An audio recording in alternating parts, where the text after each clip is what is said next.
Hello friends, मैं गीता अरोड़ा स्वागत करती हूँ आपका अपने यूट्यूब चैनल पर। मैं यहाँ आपके सामने लेकर आई हूँ सामान्य हिंदी की PY2 सीरीज, जिसमें हम DSSP के सामान्य हिंदी में पूछे जाने वाले प्रश्नों का पैटर्न समझ रहे हैं, कॉन्सेप्ट्स को समझ रहे हैं और आपके कॉन्फिडेंस को बढ़ा रहे हैं। तो चलिए अब समय को ज्यादा वेस्ट नहीं करते हैं और प्रश्नों के हल जो है ढूंढते हैं। वीडियो को एंड तक जरूर देखिएगा। चैनल को लाइक शेयर सब्सक्राइब करना बिल्कुल भी मत भूलिएगा। ठीक है, तो पहला प्रश्न है हमारे सामने, निम्नलिखित वाक्य के लिए उचित कारक को चुनकर पूर्ण करें। तो यहाँ पर हमें रिक्त स्थान दिया गया है, हमने इसमें कारक भरना है। ठीक है, कारक क्या है? हमारे कारक हमारे विभक्ति चिन्ह होते हैं, जिन्हें हम परसर्ग या विभक्ति कहते हैं। ठीक है, तो भाषा के अनुसार जो हम इनका प्रयोग करते हैं, हमारे 8 कारक मुख्य रूप से माने जाते हैं। यहाँ देखते हैं किसकी जरूरत है। शिक्षा डैश उद्देश्य, मुख्य उद्देश्य चरित्र निर्माण है, तो शिक्षा का मुख्य उद्देश्य चरित्र निर्माण है।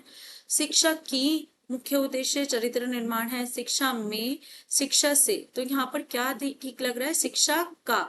यहाँ पर उद्देश्य के लिए का शब्द का इस्तेमाल आया है। ठीक है, उद्देश्य एक पुल्लिंग शब्द है और हम उसी की बात कर रहे हैं कि शिक्षा का उद्देश्य चरित्र निर्माण है। की जो है स्त्रीलिंग शब्दों के लिए, में जो है अधिकरण के लिए और से जो है साधन की तरह हमारा इस्तेमाल होता है। अगला है, निम्नलिखित में से दशा का पर्यायवाची कौन सा है? पर्यायवाची शब्द यानी कि समानार्थी शब्द, हमें दशा शब्द का पर्यायवाची देखना है। तो हास्य तो है हंसने का। ठीक है, बचा क्या है? शेष। इसके बाद है अवस्था यानी कि दशा अवस्था, तौर मतलब तरीका, तो यहाँ पर सही विकल्प क्या है हमारा? अवस्था। अभिनेता अमिताभ बच्चन ने भूकंप पीड़ितों डैश अनाज और कपड़े बंटवाए। उपयुक्त रिक्त स्थान में कौन सी विभक्ति प्रयोग होगी? ठीक है, अभिनेता अमिताभ बच्चन ने भूकंप पीड़ितों से, तो से तो नहीं होगा, उनसे थोड़ी ना कपड़े भी जो है बंटवा रहे हैं। ठीक है, के लिए हाँ हो सकता है, में नहीं हो सकता, और पर नहीं। क्या होगा हमारा? के लिए। इन पे कारक अगर हमें ना भी आते हो, अगर हम हिंदी भाषा का शुद्ध उच्चारण करते हैं, थोड़ा बहुत समझते हैं, तो हमें जो है बिना कारक पढ़े भी ऐसे रिक्त स्थान तो समझ आ ही जाते हैं। दिए गए वाक्य में वर्तनी की दृष्टि से, वर्तनी मतलब स्पेलिंग की दृष्टि से किस अंश में त्रुटि है? अंश मतलब किस भाग में, त्रुटि मतलब गलती है, पहचाने। 1900 ईस्वी तक हिंदी कहानी का निजी रूप बहुत नहीं उभर सका था। ठीक है, वर्तनी अशुद्धि ढूंढनी है यहाँ पर। तो यहाँ पर किस भाग में है? उभर सका था, वर्तनी ठीक है, कहानी का निजी भी ठीक है। 1900 ईस्वी तक हिंदी, यहाँ पर जो गलती है इस शब्द में है, यहाँ पर लिखा है र जमा उ, रूप। ठीक है, और हमें क्या देखना है? रूप। रूप में क्या होता है? र जमा बड़ा ऊ यानी कि रूप। ठीक है, तो रूप की वर्तनी होती है ये, और यहाँ पर क्या लिखी है? रा पर छोटा ऊ। तो ये हमारा इस भाग में जो है गलती है और ये हमारा उत्तर बन जाता है। अगला है, अंगारों पर लौटना मुहावरे का सही अर्थ क्या है? तो अंगारों पर लौटना, अंगारे कैसे होते हैं भाई? कठिन होते हैं, कष्टदायी होते हैं। परवाह न करना नहीं हो सकता, कष्ट सहना हो सकता है। अंगारों पर चलकर जो है तुम्हारे लिए कुछ कुछ लाऊंगा, तो मतलब कष्ट सहना। कटु वचन बोलना, कड़वी बातें बोलना नहीं। रोष और डहा के मारे कुड़ना, बिल्कुल नहीं। कर्म में तत्पर व्यक्ति के लिए सार्थक शब्द क्या है? जो व्यक्ति हमेशा कर्म में लगा रहे उसके लिए सार्थक शब्द क्या होता है? कर्मठ। क्या होता है? कर्मठ। इसका विपरीत होता है अकर्मठ। कातर का अर्थ क्या होता है? जो भय से डरा हो, भयभीत हो। ठीक है, कृतज्ञ जो एहसान को मानता हो। कुलीन जो अच्छे कुल का हो, अच्छे कुल से संबंध रखता हो। अगला है, मैंने बहुत परीक्षा की उनकी, उपयुक्त वाक्य का उचित क्रम क्या है? मैंने बहुत परीक्षा की उनकी, प्रतीक्षा की उनकी, तो इसमें से सही क्रम देखना है। मैंने उनकी की बहुत प्रतीक्षा, एक तो मैंने आपको पहले भी बताया है कि वाक्य के अंत में क्रिया हो, तो 3 में है। ठीक है, की तक करना से की बना है, ये वाला तो नहीं है। बहुत प्रतीक्षा मैंने उनकी की, वाक्य के आरंभ में करता हो। उनकी बहुत परीक्षा मैंने की, कौन कर रहा है? मैंने, तो मैंने उनकी बहुत प्रतीक्षा की। सही विकल्प हमारा क्या है जिसमें चौथा दिया गया हो? वो कौन सा है? दूसरा। ठीक है, निम्नलिखित में जो है निम्नलिखित में कौन सा शब्द तद्भव है? तद्भव शब्द कौन से हैं जो संस्कृत से कुछ बदले हुए रूप में हिंदी भाषा में इस्तेमाल होते हैं? जैसे भाषा, तो हमारा श षटकोण वाले अधिकतर शब्द तत्सम है। समाज, कलश, ये भी हमारा तत्सम है। ठीक है। ईख, ईख क्या है? तत्सम नहीं है। ठीक है। इसका जो है ईक्षा करके जो है इसका तत्सम होता है।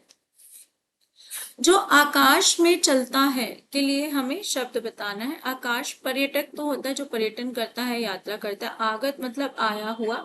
उपकृत, जिसमें जो है उपकार, उपकरण से जो लैस हो, ये क्या होगा? खेचर। क्या है? खेचर। खेचर हम पक्षियों को भी बोलते हैं क्योंकि वो आकाश में उड़ते हैं। निम्नलिखित में से कौन सा चश्मा शब्द का अर्थ है? चश्मा मतलब क्या होता है? हमारी आंखों पे लगाए जाने वाले चश्मा। चतुर मतलब तो होता है, आप कह सकते हैं इंटेलिजेंट, चालाक, है ना। आंख मतलब नेत्र, लोचन, नयन। एनक, एनक क्या है हमारा? किसका पर्यायवाची है? चश्मे का। और ये क्या है? सुंदर, तो किसका है? आपको पता होगा, खूबसूरत का।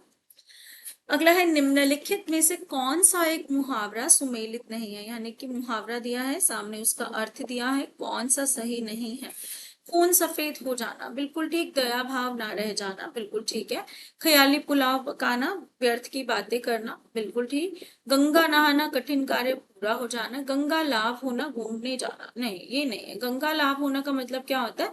अवसर का लाभ उठाना, ठीक है, किसी मौके का लाभ उठाना। तो कौन सा ठीक नहीं है? जिसमें चौथा विकल्प हमारा उत्तर है। अगला प्रश्न है, दिए गए में अशुद्ध वर्तनी वाले अंश का चयन कीजिए। हिंदी पत्रकारिता का आगमन भारत में मुद्रण कला के इतिहास से जुड़ा है। मुद्रण कला मतलब छपाई, ठीक है, मुद्रित करना, प्रिंटिंग प्रेस कह सकते हैं। ठीक है। मुद्रण कला के उदय और विकास का इतिहास सांस्कृतिक उपनिवेश बनाने की बृहत्तर प्रक्रिया का अंग है। तो यहाँ पर हमें अशुद्ध वर्तनी वाले अंश को चुनना है, यानी कि जिसमें गलत जो है शब्द है, गलत स्पेलिंग है।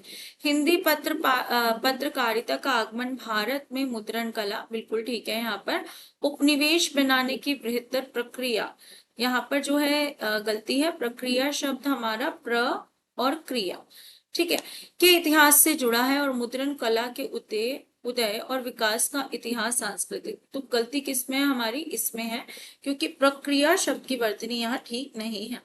अगला है, सुनीता डैश भोजन किया, कारक चिन्ह का सही उपयोग कर वाक्य पूर्ण करें। सुनीता ने तो सब में आएगा पता है, लेकिन क्या ने अधिकरण कारक है? नहीं, अधिकरण कारक होता है में और पर। ठीक है। करण कारक क्या होता है? नहीं है, से होता है, जिसमें या साधन की तरह चीजों का इस्तेमाल करते हैं या के द्वारा।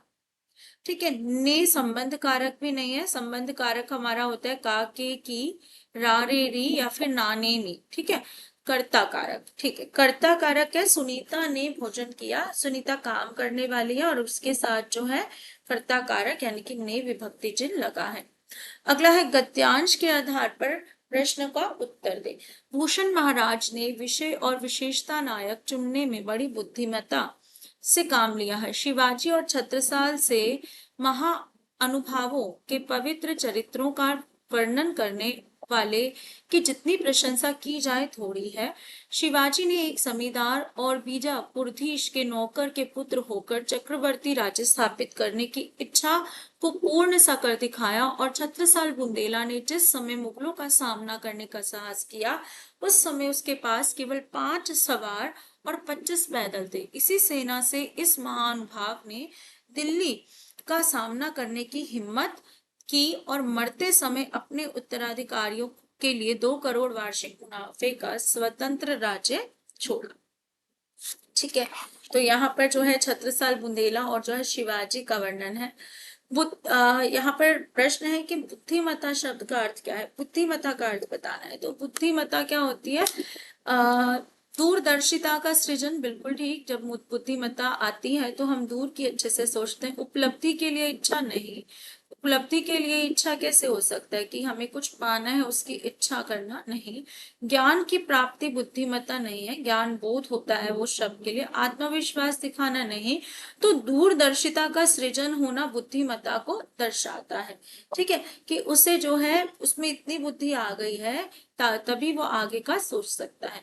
प्रस्तुत गद्यांश का मूल भाव क्या है? भूषण का जीवन परिचय, मुगलों के राज्य का चित्रण, राजा छत्रसाल के जीवन और वीरता का वर्णन। तो क्या है यहाँ पर, राजा छत्रसाल के जीवन और वीरता का वर्णन हमें दिखाई दे रहा है।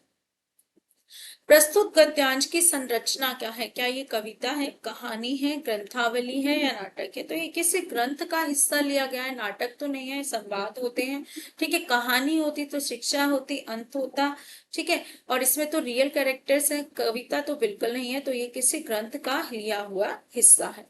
अगला है स्वतंत्र शब्द का विलोम बताना है। स्वतंत्र मतलब स्वच्छंद, ठीक है, बंधन, परतंत्र और स्तुति। स्तुति मतलब तो होता है किसी की वंदना करना, किसी का स्मरण करना, ठीक है। तो यहाँ पर बंधन और परतंत्र दो शब्द हैं जो स्वतंत्र के विलोम है। अब बचा क्या, बंधन का तो विलोम जो है विलोम होता है मुक्ति, हम शब्दों के जोड़े के अनुसार जो है विलोम चुनते हैं। स्वतंत्र का विलोम होता है परतंत्र, ठीक है। हम ये क्यों नहीं लेते, क्योंकि शब्द युग्म की बात होती है, जैसे माता के साथ बाप नहीं जाता, हमेशा माता के साथ पिता जाता है ना। तो शब्द युग्म का ध्यान रखना पड़ता है, इसी कारण जो है हमारा यहाँ पर क्या है, परतंत्र सही शब्द विलोम में चुना जाएगा। क्लास अच्छी लगी होगी, जल्दी से जो है चैनल को लाइक शेयर सब्सक्राइब करना मत भूलिएगा। Thank you.